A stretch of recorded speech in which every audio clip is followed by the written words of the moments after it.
नमस्कार दोस्तों, welcome to channel Toxicology on board. In this video, we'll be discussing with another DABT topic, that is AIMS testing for genotoxicity, liver homogeneate S9 fraction.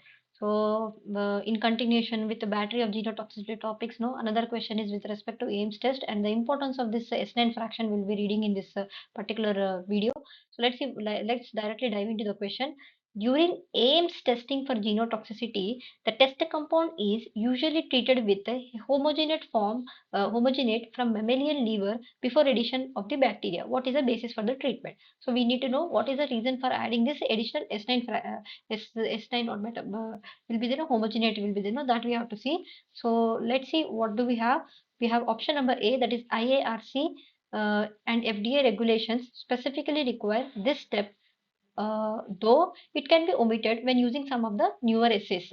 Okay, option B is enzymes from the mammalian liver are needed to degrade and deactivate possible mutagens in the test compound before testing. Option C is many compounds are not mutagenic or carcinogenic but can be activated into mutagens or carcinogens by metabolism. That is the reason metabolism is very important. The mammalian liver homogenate is used to normalize the test samples for protein concentration in the test. So the right answer will be in the green text, that is option number C. Many compounds are not mutagenic or carcinogenic but can be activated into mutagens or carcinogen by metabolism.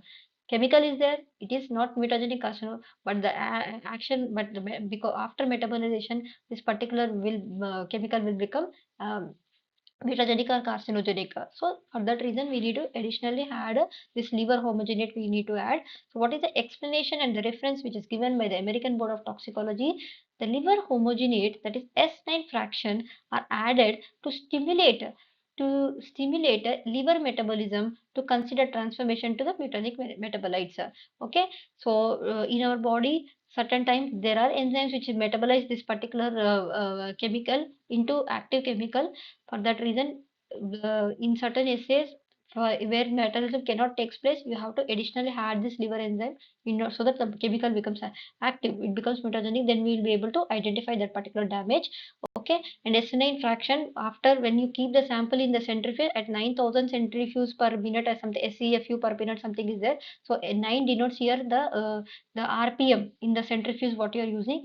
Okay, so let's see what is the explanation and more given. So also read Clayson notes, some page numbers are given. Please go back and read that pages also. So AIMS test includes liver homogenate, often called S9 fraction, to mimic, to stimulate the same conditions as mammalian metabolism, which is crucial because some compounds are not mutagenic until they are activated by the liver enzyme. Okay, this testing is done in bacteria, AIMS assay. But in mammals, there are certain enzymes which will activate this particular chemical into mutagenic chemical. So, in order to simulate the same conditions, additionally, you are adding in that petri plate in your testing this thing, liver homogenate are not mutagenic until they are activated by the liver enzymes. Without this step, test would fail to detect potential mutagens that require metabolic conversion to become harmful to the DNA. So, this is the important basic point you have to remember. So, mimic what is the purpose of addition of this particular? Three reasons are there: to mimic mammalian metabolism, include cofactors, enhances relevance. So let's see what is mimic mammalian metabolism. The liver homogenate contains enzymes that can convert a pro-mutagen. Mutagen is there, but it is in inactive form. So it is called pro-mutagen, a compound that is not inherently mutagenic into a mutagenic. So non-mutagenic or pro-mutagenic thing, non or not, it's not non, it is pro-mutagenic form. So mutagenic may convert करने के लिए you have to add one metabolized enzyme. This is the S9 liver fraction what we are adding. Include cofactors. A complete S9 mix also contains necessary cofactors. What are those? Such as NADP to ensure the enzyme system is functioning properly. So this cofactor is NADP addition is also taking place when you are adding S9 mix and enhances relevance. Adding the liver homogenate allows the test to be more accurately. So those which are unable to detect by without with metabolic activation, without metabolic activation, those damage which you cannot identify without metabolic activation, that can be done by using this with metabolic activation assay, allow test to more accurately predict the genotoxic potential of a substance in humans as it stimulates the metabolic processes that occur in our body. Okay, that is why it is called mimicking the mammalian metabolism conditions, stimulate. Okay, so this is a basic essay, what is how the AIMS assay is performed. Okay, so let's see what is the principle of the Ames test. The Ames test works on the principles of reverse mutations, where chemicals' ability to revert a specific DNA genetic damage, genetic mutation in bacteria is measured. Okay, is there in which that particular enzyme is lacking? You're adding a chemical. So this is a reverse mutation. The test uses bacteria such as Salmonella typhimurium that have been engineered to unable to produce certain enzyme called histidine. So this Salmonella typhimurium is there. Each test species by what we are doing, we are removing the enzyme which is responsible for causing, which is responsible for producing this L-histidine. So this particular tester strain is there, no, it is not containing histidine. It cannot produce histidine on its own. So you have to either add it externally, or if you are putting a chemical which is having a potential to cause the mutation, and it is able to whatever the reversal of this particular thing. First, what we are doing, we are making that particular strain unable to make histidine synthesis.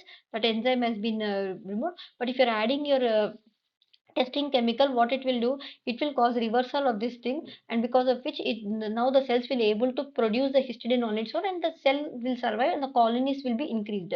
So these bacteria require amino acid to grow and form colonies. If a chemical is a mutagen, it can cause a mutation, right? It is causing a mutation in this histidine, in this that reverses the original defect, allowing the bacteria to synthesize their own amino acid histidine and grow on a culture plate that lacks it. This is the basic principle that has to be there in your mind. Okay, one or two questions with respect to Ames essay, you will definitely get it. It will give you a lot of confidence once you know all these concepts. Then what are the steps are there? Mutated bacteria, normal growth condition, exposure to the chemical. Specific strains of bacteria like Salmonella typhimurium are used, which are auxotrophs, meaning they cannot synthesize an essential amino acid like histidine. Okay, they're auxotrophs, they cannot make histidine on its own.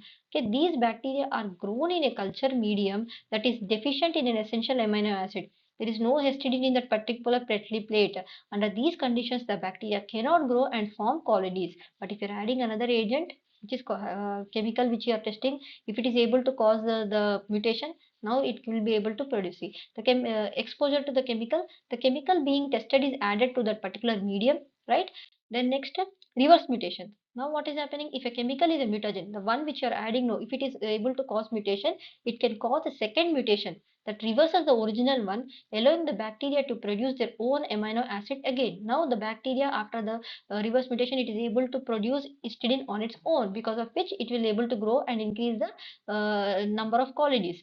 Growth indicates mutation. The bacteria that have undergone this reverse mutation can now grow and form colonies in the histidine deficient media. This is what the reverence is happening. Okay, so this is the control one. This is the tested product is there. Okay, then here tested product reversal of mutation is has taken place, and in this case you are additionally adding S9 fraction. Mutagenic potential, the number of colonies that grow is a direct indicator. More number of colonies, more number of mutation you can say. So the number of colonies that grow is a direct indicator of the chemical's mutagenic potential. More colonies suggests higher potency. It might not be quantification, but it gives you the potency, right? So this is what is happening in the case of, please um, you can see. So very important again is, genotoxicity test, battery of assay, what type of assay, what type of damage it is causing. So in this video you have learnt about the S9 fraction, why a metabolism S9 fraction is important, how it is able to detect even pro-mutagens also, that is also important. And also read in Ames essay, different strains will be there. TA strain ka various numbers are there, 1503, 98, 95, that strains are there, no? That also you see what is the important. I think I have one more video on the strains also, there you can learn. So hope from this video you have learnt about Ames essay and importance of S9 fraction metabolic activation. Okay, thank you so much. Be curious. For any questions you can always write a mail to arya.priyanka18@gmail.com. Like, subscribe and follow my YouTube channel Toxicology on the Board. Thank you. All the best for your exam.